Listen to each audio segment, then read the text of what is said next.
Olá pessoal, meu nome é Leandro Lopes, professor aqui de Teologia.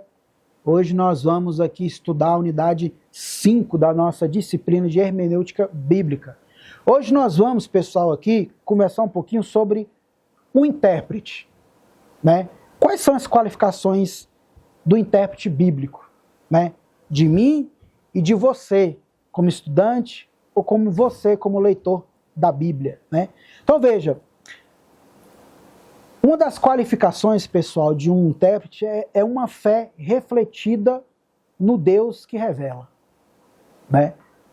É importante aquele que interpreta, o intérprete, o estudante ou o leitor bíblico, já que o leitor ele vai fazer também essa interpretação da Bíblia, ele vai fazer essa hermenêutica da Bíblia, né? Da Bíblia.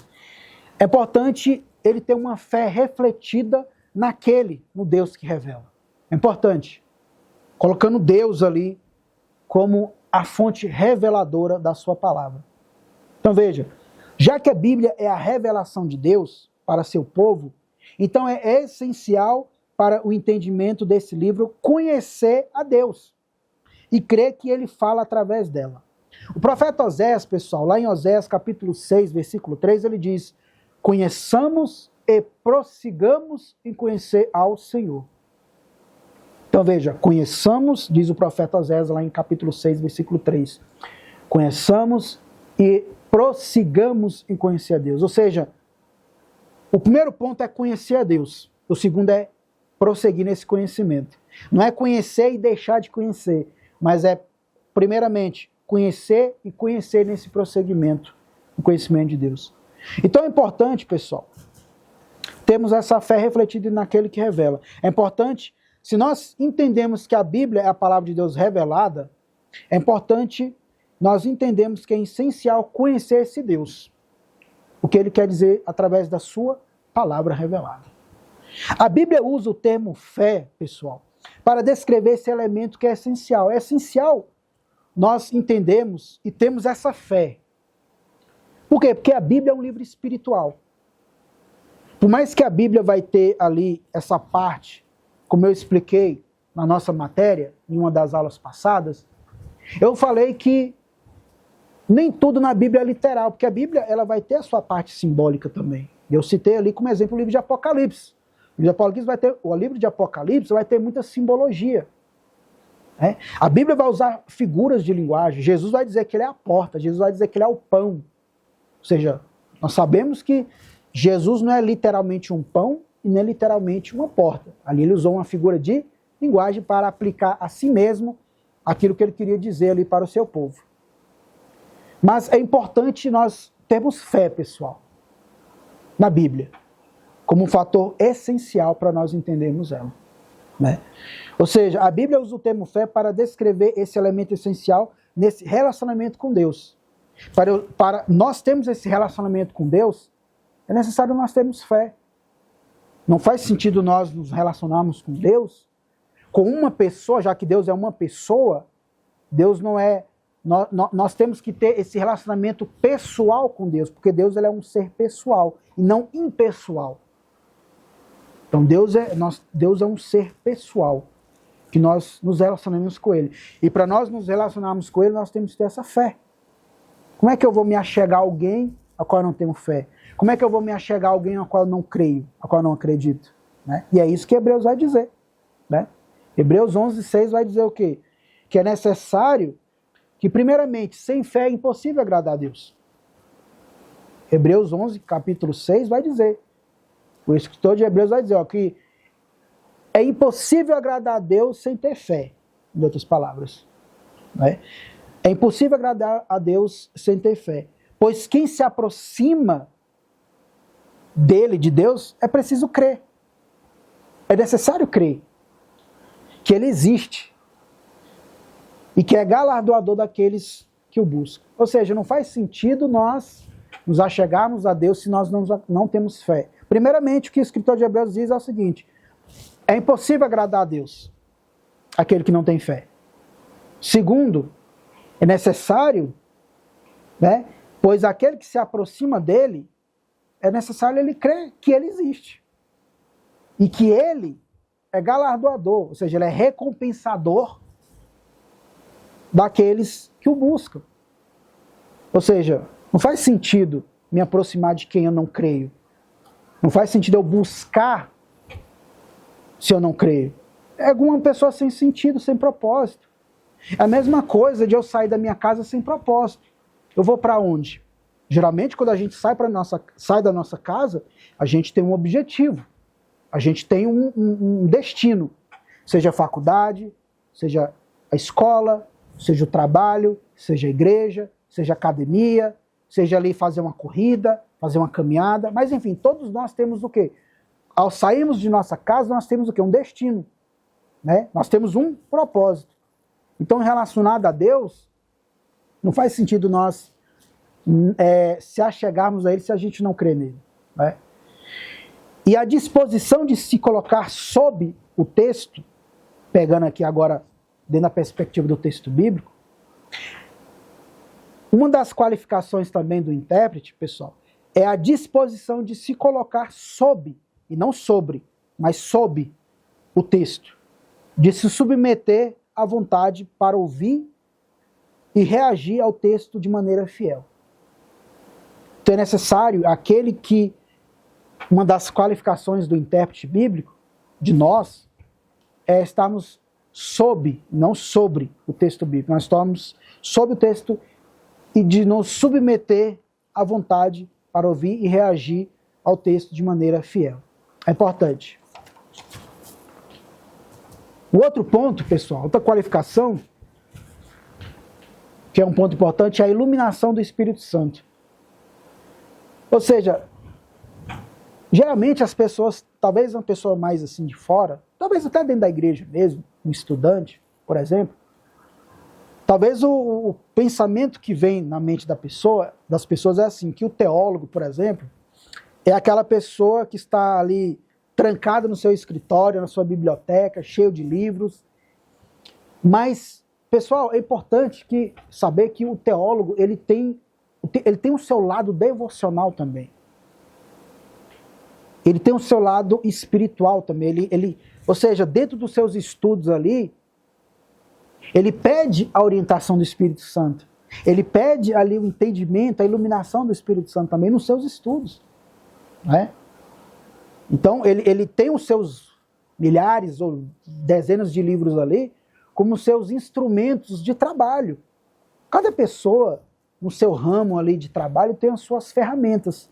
O pedreiro, ele vai usar a pá, ele vai usar ali o prumo, né? Ele vai usar algumas ferramentas ali no seu ofício ali de trabalho. O professor, ele vai usar ali o giz, né? Se for assim, talvez em escolas que tem ali ainda aquela lousa, né?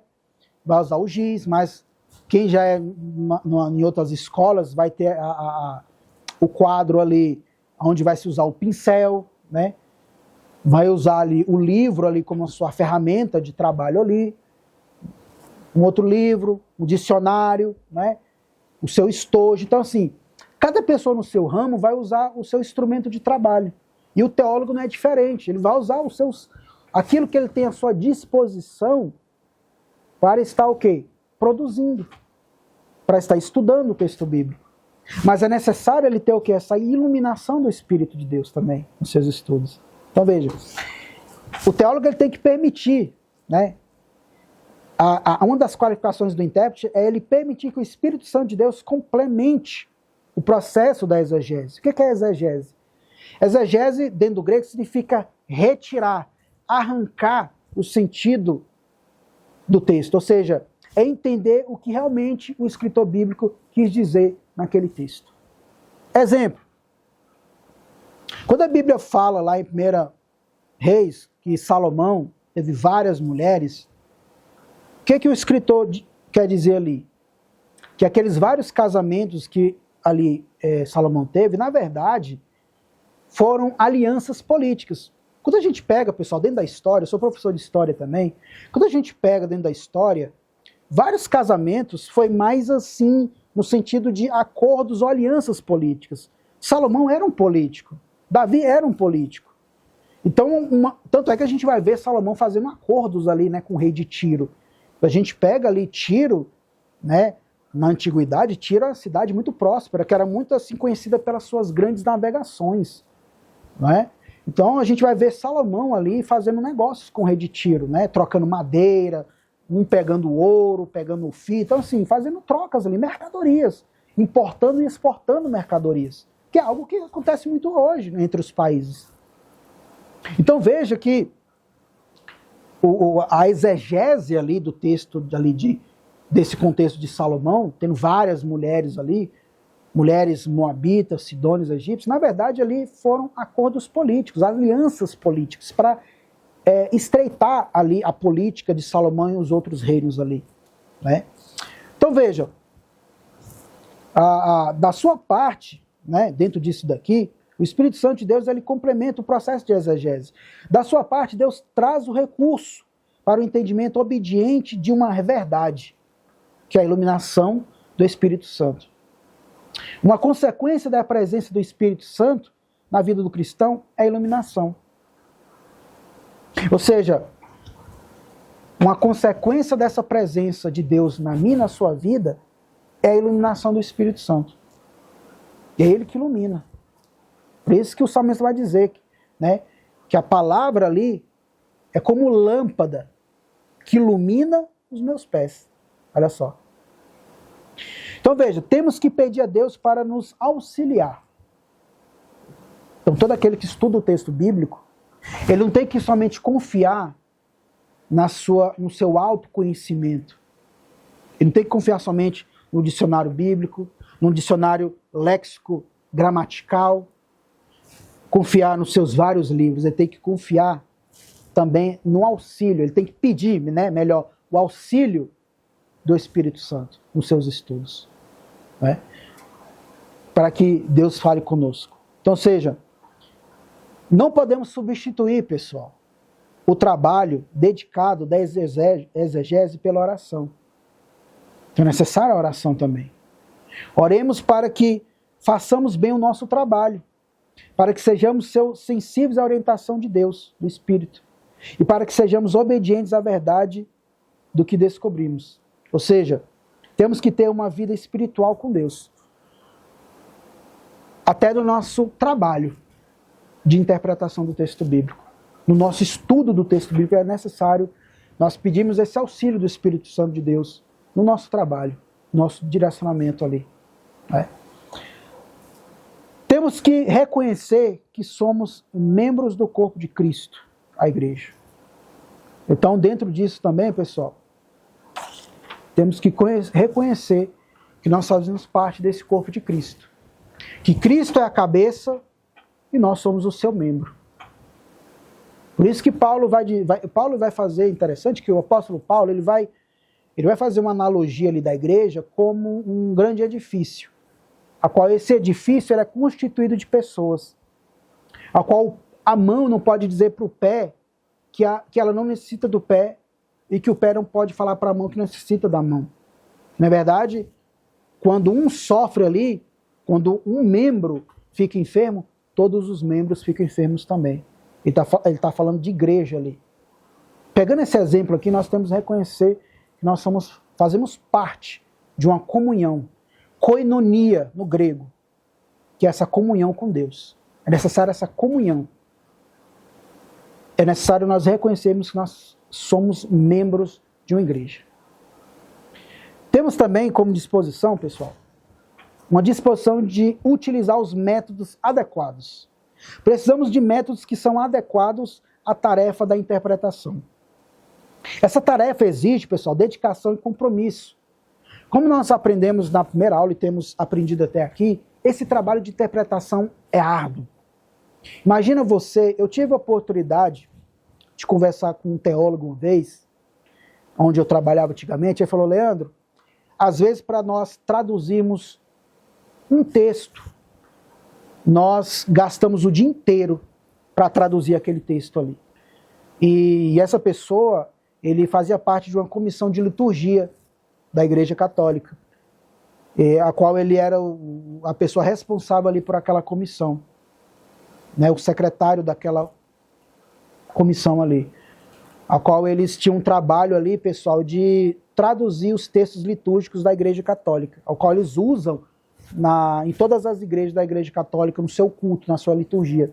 Então eles eram os responsáveis por traduzir os textos do latim também, né, para o português. Então aquilo dali abriu assim meus olhos, deu assim, como diz o outro, abriu um norte para mim, porque eu pude entender de fato, de verdade, como é árdua essa área de interpretação. Imagina só, você passar o dia inteiro ali para traduzir uma palavra ou um conjunto de textos ali. Porque é como ele me explicou. Não é somente traduzir, porque tem a questão da semântica, a questão da sintaxe, a questão da questão gramatical, né? Então, ou seja, são vários elementos ali para poder traduzir o texto. Então não é fácil. Trabalho árduo. Então nós devemos admirar esse pessoal, onde eles gastam o tempo deles ali nessa tradução, que é tão complexa também. Sem contar as adaptações, já que tem palavras antigas que no português não existe. Então vão ser o quê? Na verdade, adaptadas. Eu dei um exemplo da palavra Jeová. Na verdade, foi uma palavra adaptada. Não existia no hebraico antigo ali vogais, né? Então ela teve que ser o quê? Adaptada, né? Então veja, temos que ter essa dedicação, pessoal, e compromisso, trabalho árduo e disciplina. Ela exige a busca da excelência e do aprendizado em todas as suas dimensões linguísticas, históricas, cultural, literária, teológica, que se relacionam ao estudo das Escrituras Sagradas. Então veja, no estudo das Escrituras Sagradas, pessoal, a gente vai pegar todos esses elementos: teológico, cultural, histórico, linguístico, literário. O objetivo da hermenêutica é capacitar os intérpretes a chegarem ao sentido do texto que os escritores ou os editores bíblicos pretendiam que seus leitores entendessem. Então, basicamente também, pessoal, o papel da hermenêutica é entender o que os escritores ou os editores bíblicos eles pretendiam ali que os seus leitores entendessem. Então, veja, Deus se comunica com o seu povo por intermédio da Bíblia, resultado de uma atividade de cooperação entre Deus e o homem. Então eu fecho aqui dizendo isso, que a Bíblia, Deus se comunica através da sua palavra, né, com o seu povo, que é o intermediário da Bíblia, né, resultando nessa atividade onde vai haver essa cooperação entre Deus e o homem, no que se refere ali à Escritura Sagrada. Então veja como é importante, né? Como é interessante isso. Deus ele revela a sua palavra e vai usar o homem para escrever numa linguagem humana para que todos nós entendêssemos. Daqui eu fecho essa unidade aqui, 5, para mostrar que a hermenêutica é justamente isso, pessoal. É estudarmos o texto bíblico para nós entendermos o que Deus quer dizer através da sua palavra. Até a próxima.